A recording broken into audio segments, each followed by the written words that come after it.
Dans cette deuxième capsule, vous verrez la planification et la préparation d'un plan de leçon, ainsi que l'utilisation de la grille d'auto-évaluation et d'autorégulation disponible sur le site du CETHH. Les exemples utilisés dans cette capsule sont basés d'après le programme de formation de service de la restauration BSR et du module 1 Métiers et formation. La planification d'un plan de leçon. Combien d'heures sont allouées au module? Pour le module 1, Métiers et formation, 30 heures sont allouées à l'apprentissage, la construction des savoirs, l'évaluation, ainsi que les différentes formes de récupération ou de reprise s'il y a lieu. Nous devons fragmenter les heures du module selon le nombre de cours prévus. Dans l'exemple du module 1, Métiers et formation, la formation en classe est de 27 heures, la récupération après échec est d'une durée d'1 heure et finalement, 2 heures sont prévues pour l'examen et sa reprise. Plusieurs leçons et différentes activités de base peuvent être effectuées durant une même journée de classe. Cela dépend de la nature du contenu à enseigner. De ce fait, une leçon pourrait s'étaler sur différentes journées afin de permettre une meilleure intégration de toutes les parties, incluant la transmission d'un contenu et son évaluation. La durée d'apprentissage est importante. La première étape est de consulter son programme de formation. Dans ce cas-ci, le module Métiers et formation est décrit à la page 35. À partir de là, nous lirons le titre du module et son code.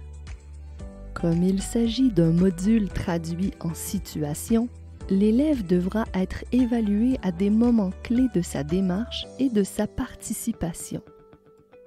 L'intention poursuivie, énoncée de la compétence, se lit comme suit.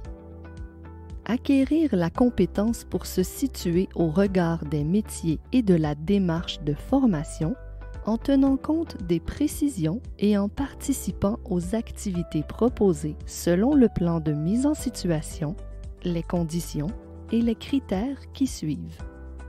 Connaître la réalité du métier, comprendre son programme de formation, confirmer son orientation professionnelle. Avant de débuter la conception du plan de leçon, posez-vous les questions en lien avec ces critères. Par exemple, de quelle façon vais-je faire connaître la réalité du métier à mes élèves? Comment vais-je expliquer les différents modules de la formation?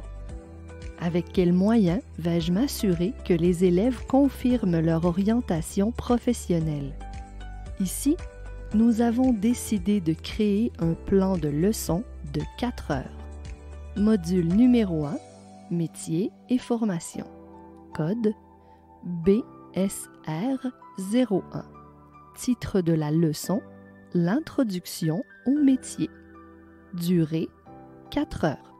Nom du formateur, nom et prénom. L'introduction, 5 minutes. La stratégie pédagogique utilisée est l'exposé magistral, car ce sont des informations à sens unique qui seront véhiculées soit de l'enseignant vers les apprenants. Voyons comment se comporte l'introduction en temps réel. Je vous invite à écrire au tableau les sujets et les informations qui seront abordés durant votre leçon spécifiquement dans votre cours. Salutations! Vendredi le 18 septembre 2020, date ou moment de la journée, par exemple ce matin, cet après-midi, ce soir. La plupart des élèves vont noter ce qui a été vu et c'est le but de l'annoncer au tableau. Programme du jour. Retour sur le dernier cours. Pour la construction des savoirs, il est important de faire des retours régulièrement sur les notions qui ont été vues au cours précédent. Le marché du travail, phase 1 du module, l'information, je vous invite à consulter le programme de formation BSR à la page 35.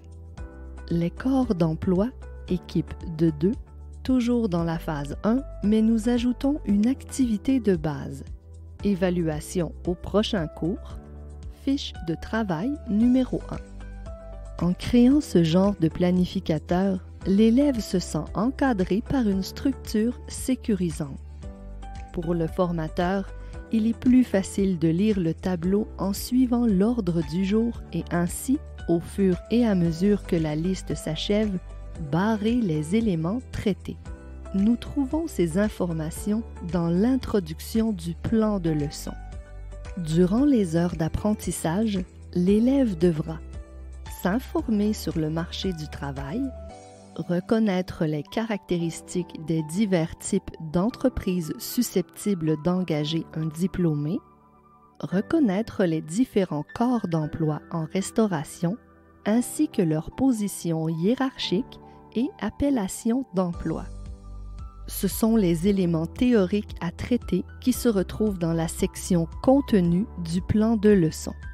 Comme nous avons déjà réfléchi à une activité de base, les corps d'emploi en équipe de 2, le titre se retrouve ici dans le contenu ainsi que la durée attribuée à l'activité. Pour la leçon et pour les différentes activités prévues, la liste du matériel est définie dans la colonne de droite, soit les plumes et le papier, l'ordinateur, le tableau et le projecteur, ainsi que tous les autres éléments nécessaires au bon déroulement de ce cours. En tant que formateur, si imprimer le plan de leçon fait partie de vos habitudes de travail, je vous invite à laisser des espaces libres dédiés à l'écriture manuscrite. Les notes personnelles vous permettent de réfléchir aux améliorations à apporter à vos activités de base et à noter les bons coups. Écrivez également ce qui fonctionne bien avec vos élèves. C'est dans notre nature de vouloir constamment s'améliorer. Encore faut-il prévoir de l'espace pour le faire.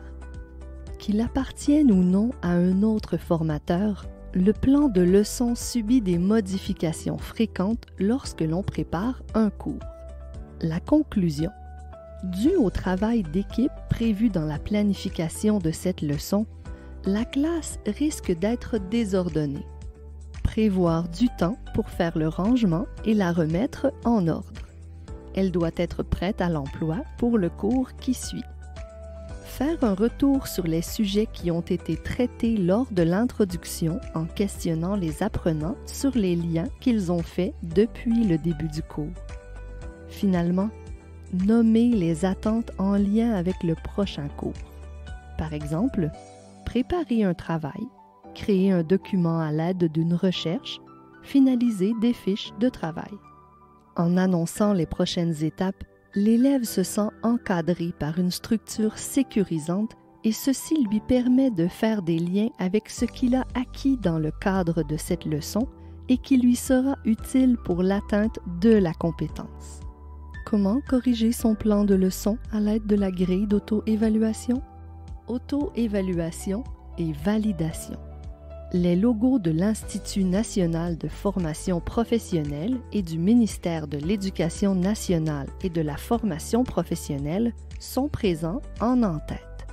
Le nom du programme est indiqué, le numéro et la durée de la leçon sont inscrits ainsi que le titre et le code du module, le nom du formateur et l'année de formation, une brève introduction en début de leçon, faire un retour sur ce qui a été vu au cours précédent, les éléments de contenu couverts par la leçon sont présents, les activités d'enseignement et d'apprentissage sont présentes, une brève conclusion est prévue à la fin de la leçon. Partager avec ses collègues, l'organisation d'une leçon peut favoriser les collaborations, l'amélioration des techniques d'enseignement et permettre de faire des liens avec les bonnes pratiques pédagogiques. Par exemple, le module métier et formation est enseigné dans tous les programmes en approche par compétences. À retenir, Indiquez le temps alloué pour l'introduction, le contenu, les activités d'apprentissage et la conclusion. Consultez le programme de formation qui précise comment les apprentissages doivent se planifier dans les différentes leçons comprises dans un module. Le comité pédagogique est là pour vous supporter dans la conception du plan de leçon. Toute la documentation présentée lors de cette capsule de formation se retrouve sur le site du CETHH. C'est ce qui complète notre deuxième capsule de formation traitant de la planification et de la préparation de l'enseignement d'un module selon l'approche par compétences. Réalisation et conception pédagogique, André Pimparé. Narration, Valérie Bilodeau. Merci à nos précieux partenaires.